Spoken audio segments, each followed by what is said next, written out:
104.5 The Team, your home for New York sports and the best series so far this year as the Yankees are taking on the Red Sox. They get the win last night after the loss the night before. Joining us now, he covers the Red Sox for the Boston Globe, Nick Cafardo. Nick, this Yankees team, why did the Red Sox struggle so much against CC? Well, I'll tell you, sometimes they have trouble against the softer throwing pitchers, especially one like CC who definitely moved the ball in and out and changed eye levels and all those things that hitters hate.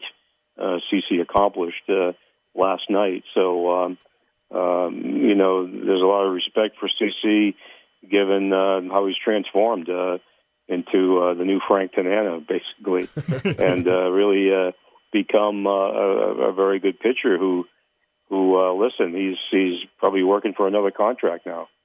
Rick Porcello won the Cy Young Award last year for the Boston Red Sox. I think it's the same pitcher. What in the world happened to this guy?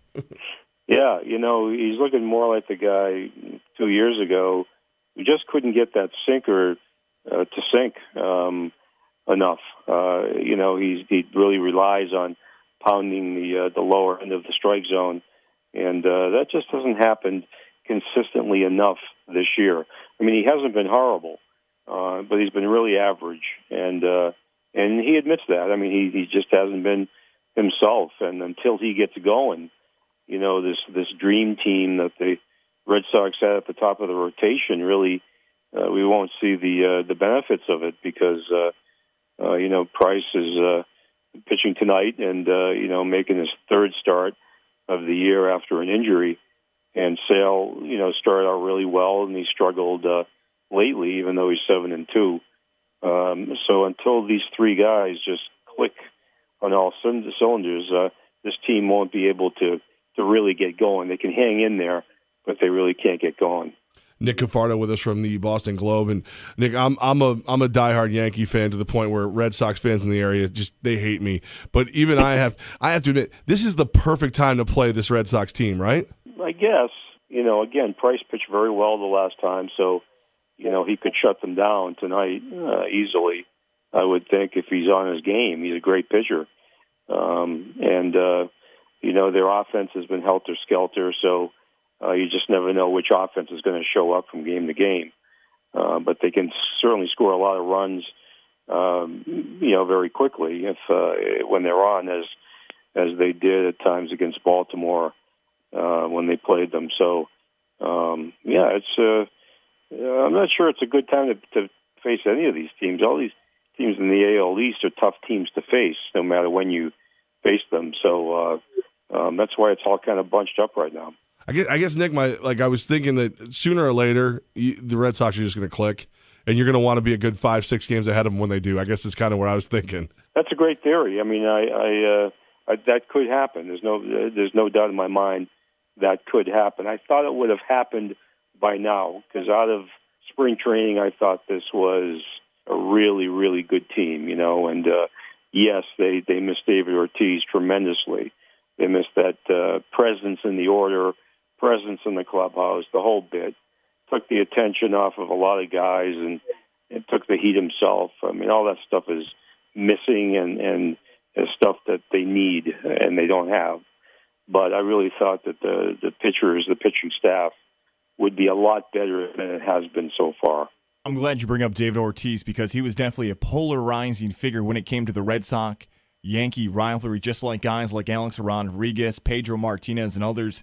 And the name here in New York is Aaron Judge. Could you see Judge being one of these polarizing figures that reignites the rivalry? Yeah, I agree. He's definitely looking like that right now, and just a monster out there, and it's like a whole new generation of this rivalry. You're gonna have Judge and and Sanchez and against Betts and Bradley and Bogarts, and so it's like a whole new generation of the rivalry, and the fact that they're 1-2 in the standings, just solidifies that, I think, for now and the long term. I know Red Sox fans have been a bit disappointed by David Price's performance for the team, but what is his relationship like with the Boston media? Not good. We had a shouting match with a reporter last night over a tweet, and he's very thin-skinned for a guy of his magnitude. You know, he's, like I said, a great pitcher. Boston fans have really been on him, even though he was a 17-game winner last year and at one point won 9 straight games. You know, yet he just reacts to people. He's almost like Trump on Twitter. You know, he's like he's got to react to everything, and he just has to learn not to. So the big thing, you know, I'm asking is, you know, he does have the opt out of his contract at the end of next year, and I just wonder if things don't improve for him. I wonder if he just might opt out. I mean, I can't see another team paying him $30 million a year, you know, unless he's at the top of his game again. But he just might not like it in Boston. You know, that's the feeling I get.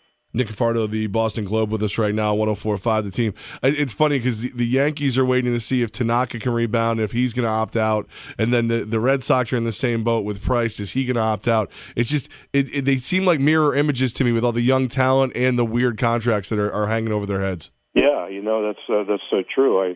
And I have no idea what's wrong with Tanaka. I don't think anybody really does, especially if he's not hurt.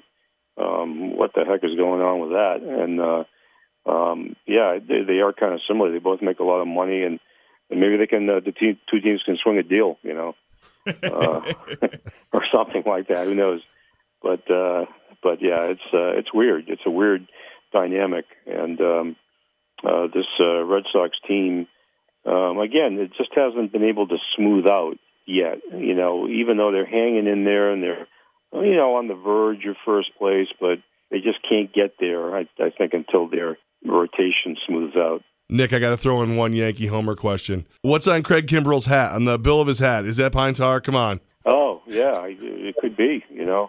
I'm surprised that nobody's noticed that, if that's the case, you know, that the umpires haven't noticed it, or that the opposing team hasn't noticed it, if that's indeed pine tar. I guess as long as you don't have a pound of it on your neck, people don't say too much. Yeah, that's right. I remember those days well. Yeah. Nick, we appreciate you, and if it's cool with you, we'll hit you up during the season. All right, guys.